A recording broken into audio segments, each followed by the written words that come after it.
Greetings, ladies and gentlemen, and welcome to my Total War Warhammer 2 lore video on the Amazons. And in today's video, we'll be going over some of the lore of the Amazons and how I see them fit into Total War Warhammer 2 when that is released later on this year. So to kick things off, let's have a look at the lands of Lustria. Now, stories of Lustria have long circulated around the old world, and tales of the lizard men have long been mostly accepted as tales of a true civilization, although there has been limited exposure to it within the civilizations of the old world. However, among these tales of the lizard men, which have been mostly accepted, there are other tales of other creatures living within this deep and terrifying jungle. Amongst them are tales of tree spirits that hunt and kill the living, which have mostly been passed off as the ravings of madmen, and people who tell tales of smaller coppered-skinned people, not unlike the halflings of the Moot, who run around the jungle with their blowpipes, have again been passed off as the ravings of poor souls exposed to too much heat and sun. However, one of the most enduring tales to reach the ears of the civilizations of the old world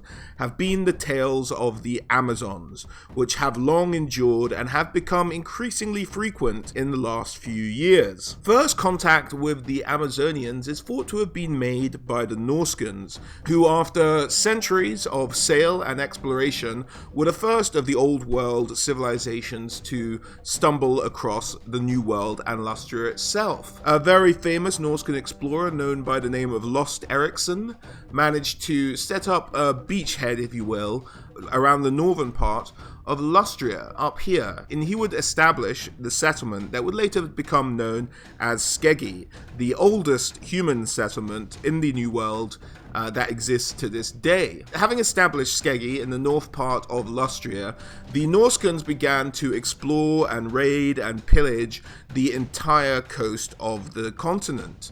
They were looking for riches, they were looking for anything they could trade, any sign of civilization, any ancient ruins, anything of value really. And along their travels, these Norsemen eventually ventured south and made it to the vast opening of the Amazon River south of Skeggi. Now, once having arrived into this large bay, they sailed past the islands of Sacrifice and made it to this island sitting in the center of the river mouth. Now, on the day they first stumbled across this area, the bay was covered in a very thick fog.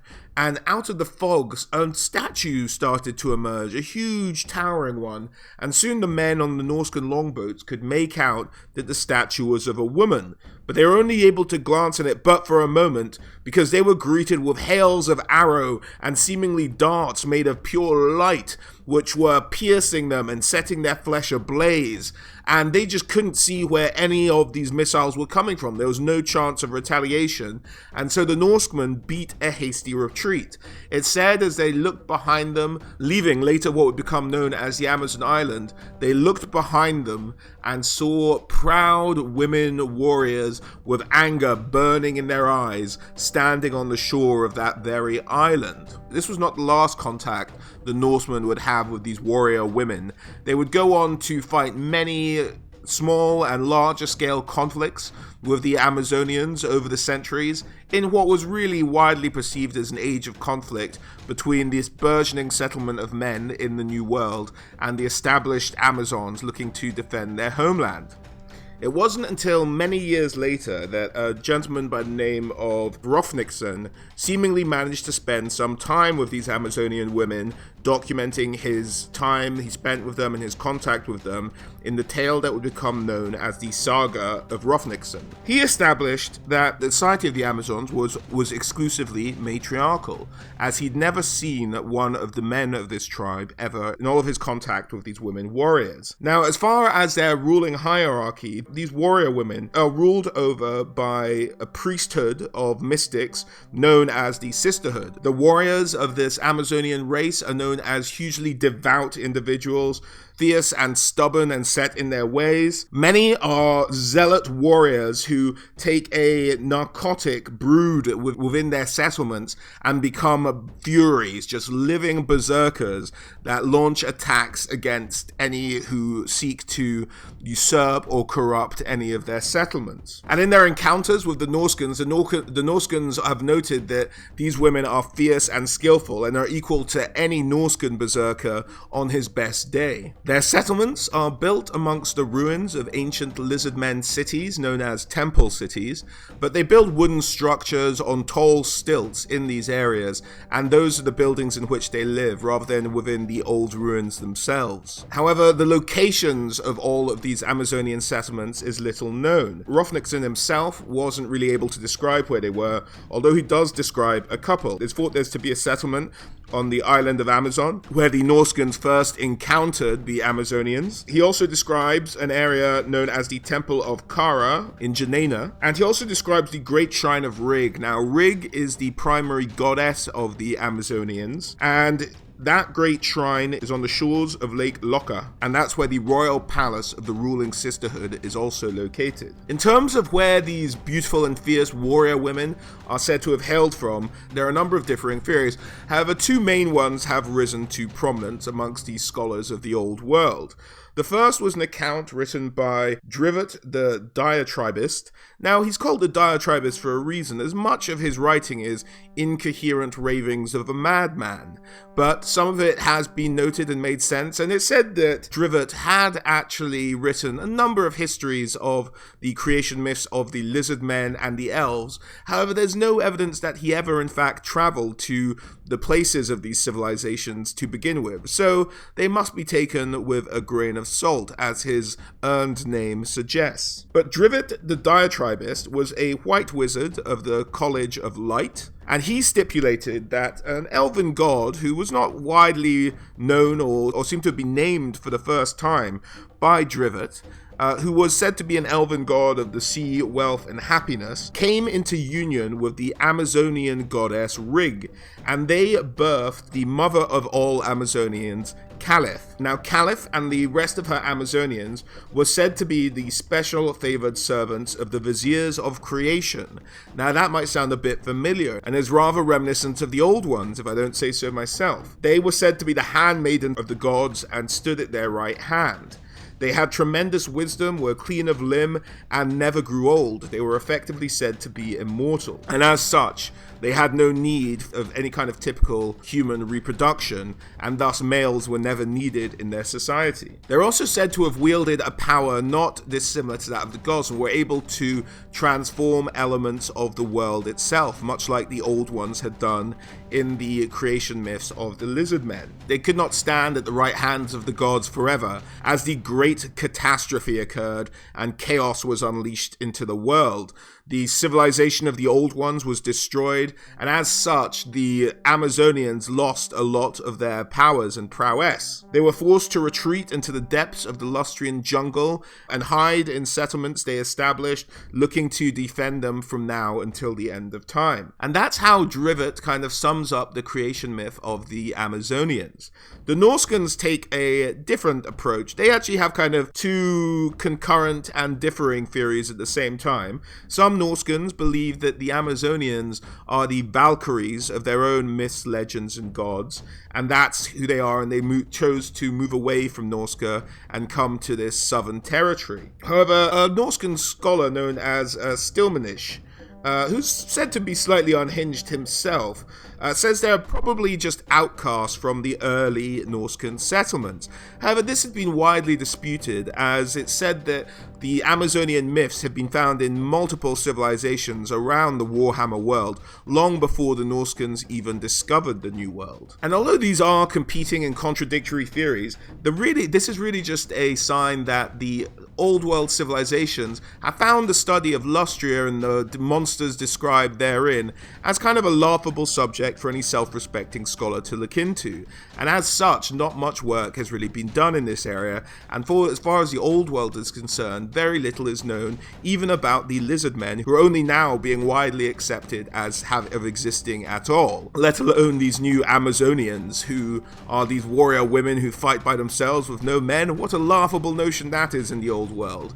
And so very little study has actually gone into this civilization, and very little contact has been sought out of them, at least from the civilizations of the old world, although there has been some by those who will ever be present in Lustria, the treasure hunters, the merchants, those looking to expand their power by pushing the boundaries of civilization and exploring this virgin new landscape. And although returning with stories of these Amazonians will largely have you greeted with derision upon return to the old world, there are tales that exist of them, and they have been known to strike up alliances with both armies of men and the lizard men who live in Lustria, although these alliances always seem to be fleeting, and no one can guess the true motivations of the Amazons behind it. Indeed, it's actually thought that the Amazons became so rare at one point after the old world discovered Lustria that they're thought to have almost died out, but the number of contacts and the number of Amazonians sighted in recent years have led people to believe that their numbers are swelling somehow. The Norskans believe this is because more Valkyries are disappearing from their own land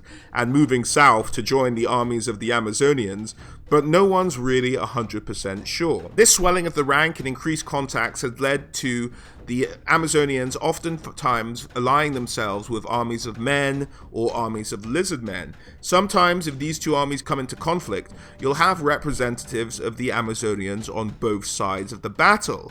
Now, the exact motivation behind this is not known, whether they're just trying to lead armies astray and into one another as a means of deception, as a means of ruining both of these powers who could potentially oppose them in the future. No one can say for sure. Others believe that the Amazonians, much like the lizard men, are dedicated to some kind of arcane prophecy that they're looking to realize, and this is the reasoning behind their motivations. But for the moment, the true motivations of the Amazon is hidden to the other civilizations within the Warhammer world. When they do join armies, they are useful allies to have, often casting magic to aid any army they are in support of, or just simply acting as counsel and guide through the lands of Lustria itself. The Amazonians, however, even if they do join these armies, are still very wary. There are raiding parties from the old world who still march into their territories looking to take their riches and some of the weaponry they've been known to carry, which has a very mystical origin. They can take the form of staff, rods, or blades, or projectile weapons which can fire out pure light, or missiles that explode upon contact with an enemy. These really are just weapons of enormous power, but they're also usually made of gold and gemstones, which makes them invaluable just from a monetary point of view, just to hold their gold weapons. They have scriptures written on them, which makes them extremely valuable to scholars, thought to be written in the actual language of the old ones.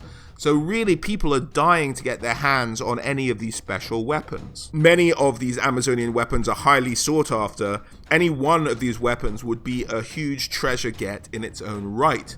So they are victims of raiding and attack themselves, more often than not by men, whether it be Norskans or Imperials, and Imperials like to try and kidnap Amazonians to parade them through the courts of the Empire as a kind of morbid curiosity. So, although they will ally themselves, they are still very wary of any who march into their own territories. Moving on to the implementations of Amazons in Total War Warhammer 2, I would love to see Amazonians in the game. I'm not sure if they will be. They have been given stats in the monthly magazine that Games Workshop released. They often had unit stats and stuff like that. So we know what a basic Amazonian warrior would look like on the tabletop, and thusly could be translated over to Total War Warhammer, but they never got their own army book. I think in terms of how they'll appear in the game, I think there are several options. I think the first is as an NPC race, much like the Norskans are in Total War Warhammer 1, whereas they'll raid and they have a few units of their own, but it's not really a fully built out army as such. But they come at you and you can fight them off, but you can never play them on the campaign map.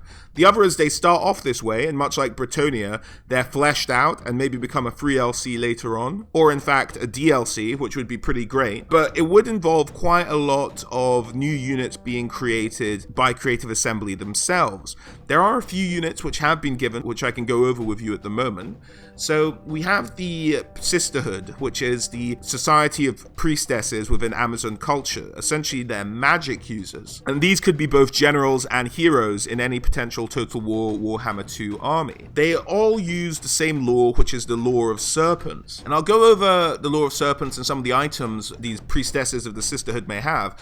But just because of the nature of them being guides for armies that come through the lands of Lustria, one interesting implementation of the Amazons could be is if you guys know the wizard who tends to be your guide and talks you through the early stages of games in Total War Warhammer 1, it would be very fun to see an Amazonian priestess play that role in Total War Warhammer 2, kind of guiding you through Lustria and being your guide of magic and kind of what's going on in this part of the world. And you could even have that character be Caliph, the mother of all Amazonians.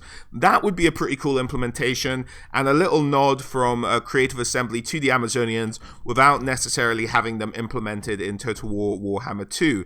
So that could be another option of how they're implemented. As for some of the items a priestess of the Sisterhood may have, and these are otherwise known as serpent priestesses just due to the lore of magic they use, but they have the rule native. Now the way I see the native rule playing out in Total War Warhammer 2 is that you take attrition in the Lustrian jungles, because literally the Lustrian jungles are designed to kill intruders. So the idea of you taking attrition within the Lustrian jungles, if you're not a lizard man, could be a very real possibility. Now, the Amazonians wouldn't suffer from this, and that's kind of what the equivalent of the native rule would carry over as in Total War Warhammer 2, the way I see it playing out. They also have item the Claw of the Old Ones, which is any weapon that any serpent priestess might be wielding. And that's because the idea is the Amazonians have access to this hidden cache of Old One weapons, essentially. And that's what they use to fight in combat, and these all have special abilities. The Claw of the Old Ones is the way this idea is represented on the tabletop for the Serpent Priestesses. Now, translating the ability over, which is on the tabletop, gives a +1 strength and ignores all saves through armor.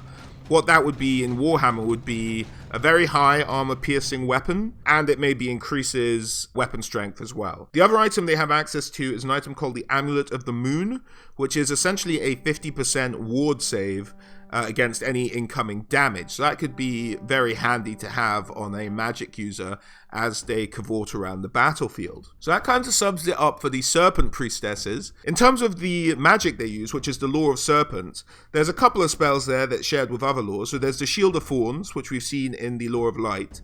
They also have an ability called Siren Dream, which is the idea that they start singing, and this kind of distracts and puts anyone who can hear it into a kind of hypnotic state, which is essentially a debuff mode.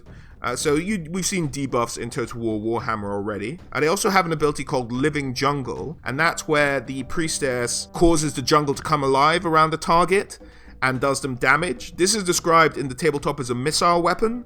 So you could have it be like an effect that runs along the ground all the way to the target. That'd be pretty cool to see. Another spell in the Lore of Serpent is the Sing Wind, which is essentially a breath weapon, and we've seen breath weapon items before in Total War Warhammer, so that could be implemented, and breath weapon magic spells as well.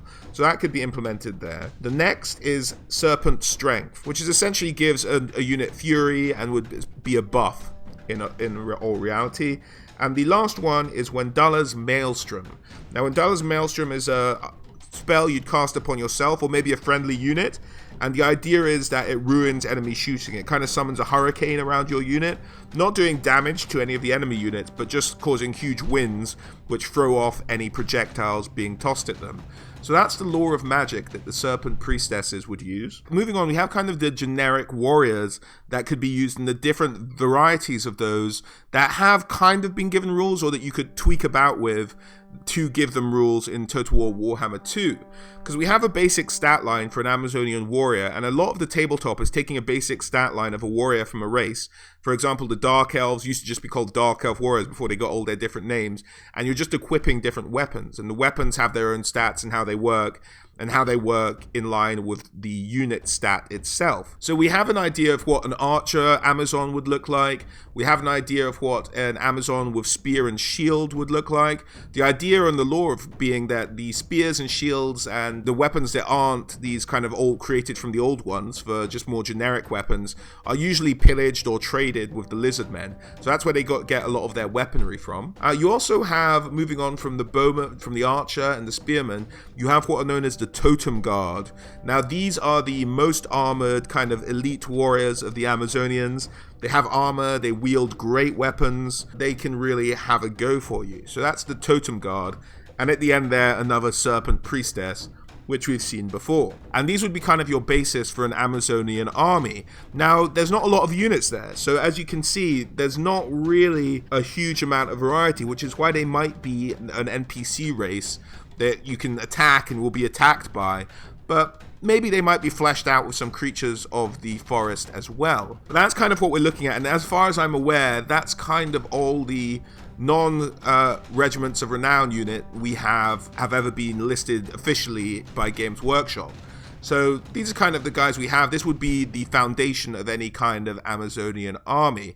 I think another unit you'd have to include that Creative Assembly would probably be able to make is the idea of a berserker, the Amazonian berserkers, which we mentioned earlier in this lore video, and they drink their little brew and they go berserk and they just attack anyone in the way. So that's another unit that Creative Assembly could add to this army to flesh it out a bit more, and because it has been based in lore as well. Unless you just gave all of their warriors berserk just straight off the bat because they're all drinking this brew.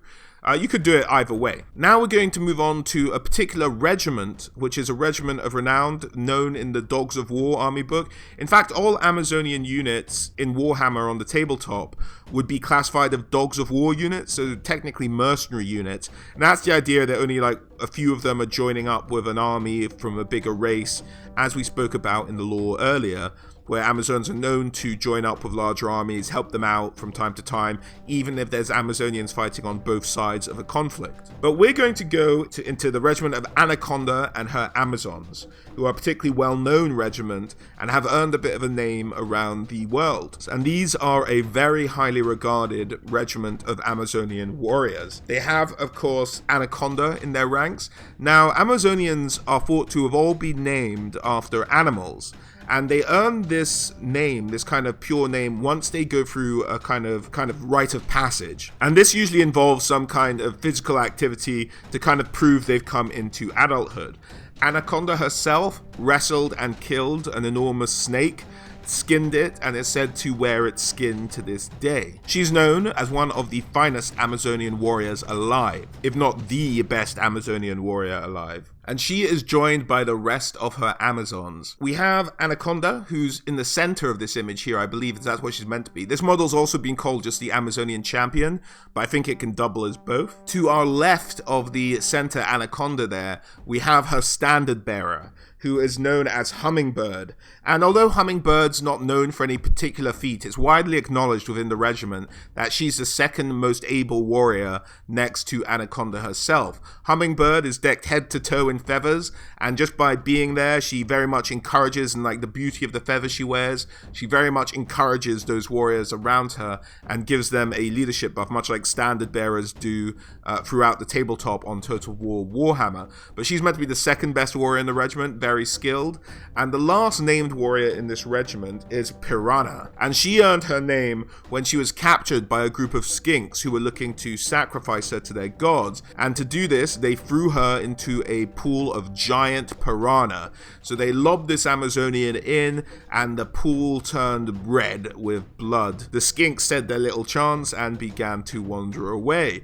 However, they heard the surface of the water break, and the only living thing to emerge from that pool was Piranha herself, having made 2 daggers out of the teeth of the giant piranha, and she attacked and killed the rest of the skinks who were around. So that is Piranha, and Piranha can be seen there to the left of Hummingbird. I believe that's her in the kind of different colored tunic. And Piranha, in the stomach of one of these giant piranhas that she killed, found a large conch shell, which is the war horn that this regiment uses when charging into battle, and thus she's become kind of the musician of the regiment. And that's kind of like a leadership team in any regiment. You get the champion, you get the musician, and you get the standard bearer, and these three individuals make up those units within Anaconda's regiment of Amazonian warriors. As you can see, these guys are two one-handed weapons. They're probably heavy damage dealers, and I hope they make an appearance as a regiment of renown, hopefully, in Total War Warhammer 2, if nothing else. But that's Anaconda and her merry band. So in terms of any potential Amazonian army, we've outlined a couple of the units, a particular regiment of renown. As far as implementing the army as a potential campaign army, I don't think it would be that hard to do with a little bit of imagination, as long as Creative Assembly were given that bit of leeway from Games Workshop. I think as legendary lords, you could have Caliph, the mother of all Amazonians, perhaps being a magic user, kind of the head priestess, if you will, of the Amazonian people. And then you could have Anaconda as the melee-focused legendary lord fighting on this side of the Amazonians there. And I really hope we do see them, at least as a NPC faction, because I think it would really add some wonderful color to Lustria and what's going on in some of the extra armies around that area. So hopefully we're going to see Amazons in the game, and that about sums it up for our lore on the Amazonians in Total War Warhammer 2. Hope you guys enjoyed that. As usual, a huge thank you all for watching, and a special thanks to my patrons, John, Reese, Colin, Thomas, and Mateus. And I hope to catch all of you on the next video. Do drop a like if you enjoyed this one, and please do subscribe for more Total War Warhammer content.